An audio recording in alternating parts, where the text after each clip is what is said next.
All right. This meeting is being live streamed.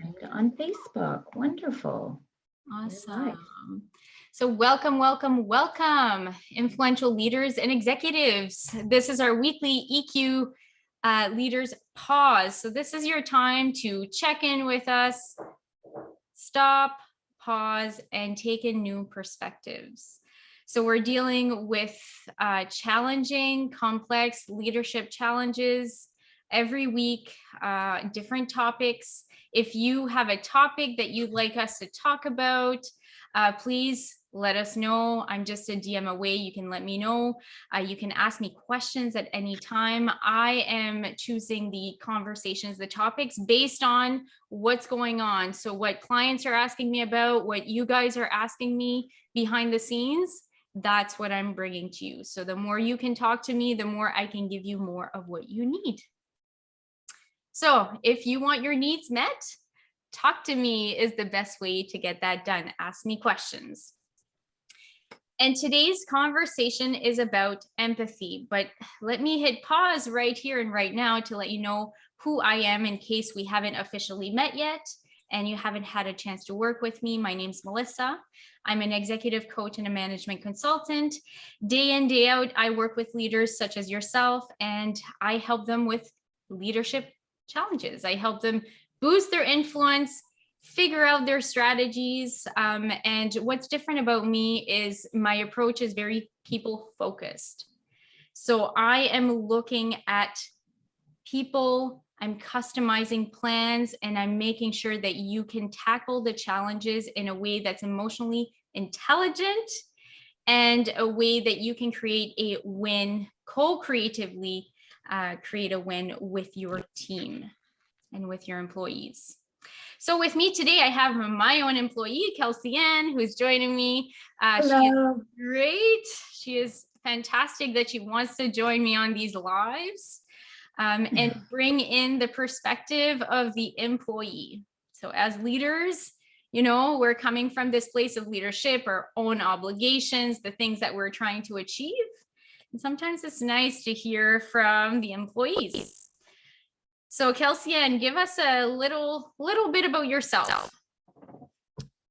In what regard? So something that the audience might benefit to know about you. So they're going to be listening to your perspective. So what should they know about maybe your past experience? Sure. I guess I've worked remotely for the last almost 10 years. So that is good information to have. And in various industries. So I guess it would be 11 or 12 years now. And depending on the industry, I find in looking at conflict and empathy in particular, they deal with it completely different. And I'm talking like construction to a professional association. So very different ways. You've had kind of like the Yes. Rainbow. Right, the spectrum. The spectrum, of different, the whole spectrum of different experiences when it comes to emotional intelligence in the workplace. Definitely. And how things are handled. Definitely. Very cool. Very cool. Well, that brings a whole lot of perspective. So we're talking about empathy, and empathy comes with a lot of feelings, a lot of negative connotations. A lot of people have strong feelings about empathy. So as I'm bringing up this topic of empathy, what goes on for you? Well, it's funny because I consider myself an empath. I consider myself a very empathetic person. However, I realized I didn't actually know the true meaning of what it actually was. So what it actually was, I'm trying to be that and I'm working towards that, but what it actually wasn't was actually what I was doing. And that sounds really weird saying it out loud. And I know we're going to unpack that a little bit more, but it's actually really surprising to me when I read what it was and what it wasn't, and gave me some perspective on where I need to make some shifts in my professional life, but also in my personal life. Yeah. And what Kelsie-Ann is referring to is I've been doing a lot of writing and content on empathy in the past few weeks, and she's been behind the scenes kind of reading through, proofreading a lot of my content. And so firsthand, she's seeing what it's all about. Definitely. And it's interesting because, so how would you have defined empathy? I would have defined it as like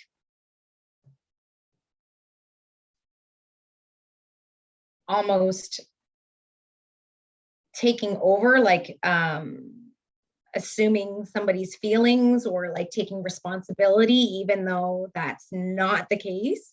But that's kind of what I've always done, unfortunately. But I realize, I mean, I now I'm realizing that that's not empathy, but yeah, trying to solve for other people's problems. And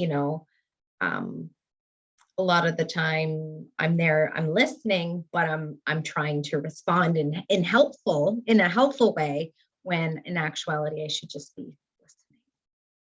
Yeah. So when it comes to empathy, people think that it's, taking responsibility, assuming, fixing, giving people what they need, taking action or doing something. So when you bring up empathy, often it's that like, oh, I'm going to have to do something. I'm going to have to carry it. I'm going to have to take it on. And it brings up a lot of objections like, I don't have time for this. They're paid to do their work. It's not my job to be their friend. Having these conversations is awkward. And then it's really not part of my job, right? Things like, I don't feel like I should need to care about them personally. They're here to get the job done. And if I'm too nice, they'll take advantage of me. And that when we hear empathy, we think it's ooey, gushy, feely. And I'm hoping today to kind of kibosh that, because it's not about the ooey, gushy, feely. That's not what empathy is for. And it's really actually super useful in terms of influence, in terms of emotional intelligence and influence. If you want to be effective as a leader, this is a skill that you cannot compromise on. But, you don't have to be ooey, gushy, feely to practice empathy. So I will give you that one. So if you feel relief right now, just say like, hey, relief, I'm happy I won't have to be that, because you don't have to be that. You don't have to save anyone. You don't have to to take on other people's responsibility or add to your plate. That is not the meaning of empathy. So empathy is really understanding. It's the ability to listen first and foremost. This is not respond. This is not fix. This is not do anything. It's really to stop and listen, to understand. To understand what the other person is experiencing, going through, thinking, feeling, the motivation behind what's happening, what they really care about, what they really want. And you're collecting information by doing this. You're collecting information that helps you make better decisions. So you don't have to do anything just because you listen. So you don't even have to be compassionate. You don't have to go, you don't have to do anything. You just have to listen. And it is a skill. And let me tell you, it is hard to listen without doing. Mhm. Because the first thing we want to do is Go for it help. and respond. Yeah. And then we take it on and I have to help. We take on this responsibility. Nobody's asking you to take that on. And just because you listen doesn't mean that it's your responsibility to take on. So you mentioned something very interesting. You mentioned that you were doing something that you thought was empathy. But as you're digging into the definition of empathy, you're realizing that maybe not quite it that I'm doing. Mm-hmm. And I'm seeing this trend with clients. So as you may or may not know, I assess people's EQ competencies. So emotional intelligence is an umbrella. It's about being smarter with feelings. It's about being able to take that emotional data, combine it with rational thinking to make better decisions. Okay, so that's emotional intelligence. That is an umbrella where we find all of these skills that you can develop. So when I assess people, it's not yes or no, do you have emotional intelligence, or is it this big or that big? It's about what are these skills that you're using? How balanced are they? Are you overusing, underusing? You know, it paints me a picture. And one of the skills is empathy. And there is another skill that's called noble goals, pursuing noble goals. And they're both in the same category of direction, of giving yourself to a direction. And the trend is we have high noble, pursue noble goal, and low empathy. Why would that be? Pursue noble goal Yeah. is tied to purpose. Okay. I'm having an impact. I'm going to change the world. I'm going to help others. Okay. It's doing. Gotcha. Empathy is about listening and understanding, different than doing. Right. So when I assess people and we start really, so let me tell you, everyone is shocked when they see their results.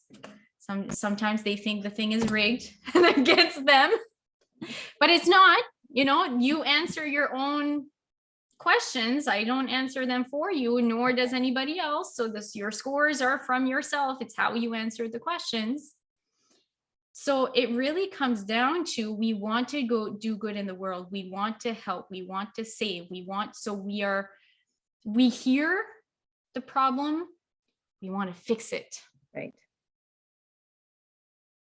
We intend good for others. Yes. That is noble.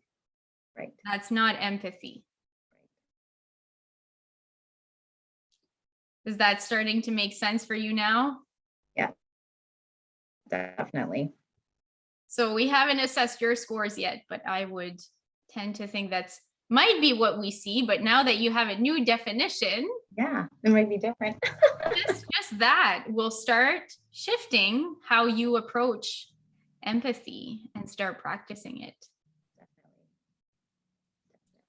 So not ooey gooey gushy. I welcome that. But actually about listening. So when we talk about active listening, that is a part of empathy. And then we get all of this really important emotional data, and people are driven by emotions. So if people are driven by emotions and you have emotional data, guess what? You can make decisions and start leveraging that information to influence people. Mm-hmm. Hopefully not in a bad way, not to manipulate. If you're thinking of manipulation, you might not be in the right place. Please hop off this call. But it's really, really useful.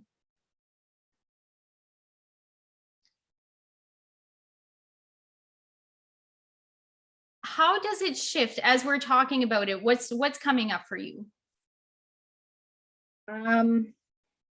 it's interesting because as somebody who identified pretty strongly as that type of person, it's kind of mind blowing that I didn't really even know how I wasn't really embodying that I thought it was something else completely. So that's kind of where I'm like, oh, right, okay. And then now it's like moving forward of what I need to do to kind of shift back into that listen to understand, not to solve for and take action, because I'm very much a problem solver and like a creative thinker that I want to fix and help that person with whatever, when to really embrace empathy, I need to just take a step back and just listen and maybe ask a question, but not give suggestions, but just ask questions as more asking clarification questions, I guess is what I'm trying to spit out.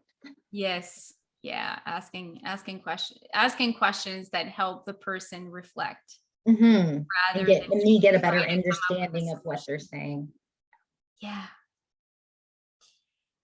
So that brings me to empathy in the workplace.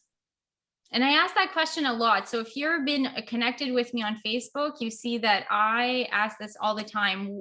What do you think? What's your opinion on empathy in the workplace? What's its place? What's its purpose? I constantly am trying to understand what people's perspective is on empathy in the workplace, because I have a perspective. And I see people who say it's essential, it's needed, we don't have enough of it, to it doesn't have a place and we should learn to have leave emotions at the door. Right. So from leaders, I hear all the colors, everything on that spectrum of like, it shouldn't be there, to we don't have enough of it. Mm-hmm. So for you as an employee, what is your experience of a workplace that does not value empathy? What is that experience like for you? Overall, I would say it probably wasn't the best experience because I felt like they just never listened to me. They never heard me. And I didn't really feel super connected because they didn't really and I'm talking about when I was working for like more of a corporate environment where I was just, an employee number. So you feel And like a number. yeah, and not really, I mean, my direct manager had an interest, but for the most part, everybody else didn't. So yeah, I guess as an employee, that would be the biggest difference, I guess. What do you think that impact was on the culture? Well, the company's no longer, so I'm going to say probably not the best. But in the end, I think it kind of it was part of that larger ending, because when you're not listening to your employees, like I myself didn't feel super duper loyal to that organization either. So when I had another opportunity, I moved, right? Yeah. So here's something important. If we're not connected, if we don't have empathy and we don't have that information of what's going on the front lines, and we're in an office making plans, doing some strategic planning, figuring out goals and milestones and projects, the people that are going to be doing the projects on the floor, on the front lines, if we're not connected to them and we don't know what's going on there, how effective are we going to be at meeting those goals? And I've heard a recent study by Brightline stating that 9 in 10 organizations fail to meet their strategic goals. It's pretty significant. Yeah. And that gap between Strategy and implementation is people.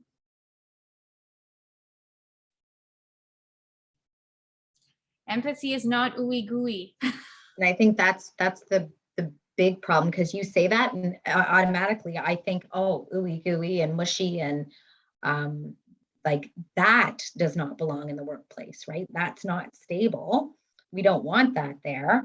But that's where I think employees as well as employers mindset goes when they hear empathy.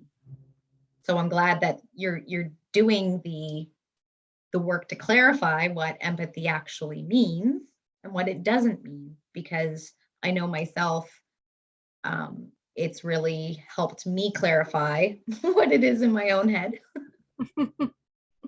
I want to apologize. It seems like the lawn care people have come to mow my lawn at the same time as we're live. Of course. Murphy's Law. Murphy's Law. So, so now imagine what it would be like to be in a workplace that did value empathy. I'm there. I'm here now, right? And I, your motto of humans first, like we are people first in this organization, is very comforting to know that, I feel like we're a triangle trying to figure out, a solution to the problem. We're not that straight line. Mm-hmm. We're in it together. Yeah, definitely. And we work together. And to me, I don't worry about my strategic goals being met because I have that emotional commitment. I have that engagement. I'm not alone carrying the load anymore like I once was 15 years ago. That is not the me of now. Definitely. But it required a big shift on my part because I didn't value empathy. I didn't have time. I'm listing these things that you might be thinking, these patterns of thinking that get in the way of empathy. I used to think them. So like no judgment, because I was there. I was that person. I don't have time. I barely asked about the weekend because really I just want to get to work. Mm-hmm. Because I want to do good in the world and I want to hit those goals. And I know that we can, I even worked for companies that had that motto of doing good in the world. So I felt like I was pursuing my new noble goal through my work, through accomplishing things, through getting things done. And yet in the process, I'm running over people. And when you start understanding the difference between that pursuing noble goal and empathy, and you come to that realization that, hey, in the service of doing good in the world, I'm actually not even listening or respecting people's agendas and their own experience. That's heartbreaking. And that's enough to start that shift. So with the few minutes we have left, because I have to go at 3:30, I have a client. I wanted to leave a few things that you can start doing to start strengthening, increasing your empathy. So if you just listen to this right now and you're thinking, man, I can do better in this department. This is an area that I see an opportunity for growth. One, know that it is a strength. So as you're going to the gym, you don't go and do an 8-hour marathon and think it's done. You have to go every single day to build the muscle. So empathy is exactly the same thing. You start now and you commit to doing it every day. And you start building that muscle. And empathy doesn't have to be a whole conversation. Empathy can be small little bits of empathy. About starting to take an interest in people, starting to ask better questions, little shifts from what did you do this weekend to what did you enjoy about this weekend, right? Going a little bit deeper in your questions to really get to know people. Start practice active listening. And active listening, we could probably do a whole was just going to say, can you define what active listening is for somebody who might, because I'm thinking, I think I know what that means, but then I'm thinking, do I know what it actually means? So when I'm actively listening, I am here, I'm listening to understand. Right. And what I'm reflecting back to you and what I'm responding to you with more questions, with clarifying what I think I'm hearing. I'm mirroring what you just said. I am summarizing the essence of what I'm hearing. Okay. Right? So this is one, so that you know that I'm listening. Two, that I'm getting more information. Three, I'm giving you the opportunity to reflect. So in active listening, it's not, there are spaces. Mm-hmm. There are spaces for a person to continue reflecting. So I'm not actually giving, fixing, adding, correcting, helping. I'm not doing any of that. Right. And that is active listening. Make sense? Yes. So start practicing active listening. It is harder than it sounds. Mm-hmm. Believe me, it is harder than it sounds, but it is so worth it. And there is something that I like to do, and I've come closer to hitting this all the time, but it's, you know, leading someone through a conversation with questions, getting them to come to their own conclusions, not by loaded questions, right? I'm not leading specifically, but I'm asking the right questions to help them connect the dots, mm-hmm. Adding information where I need to only. And having that person like, come up with the insight for themselves and making that choice and taking responsibility so that I can listen without taking their responsibility, without fixing it for them, because they can do it for themselves. Right. And that's where accountability is born. Wonderful. Accountability, another big topic. Yes.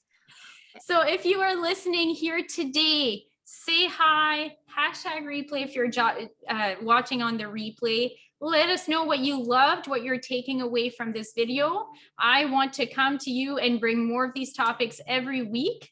And I want to know what's resonating and what you want more of. Ask me a question and I may just do the video for you specifically next week.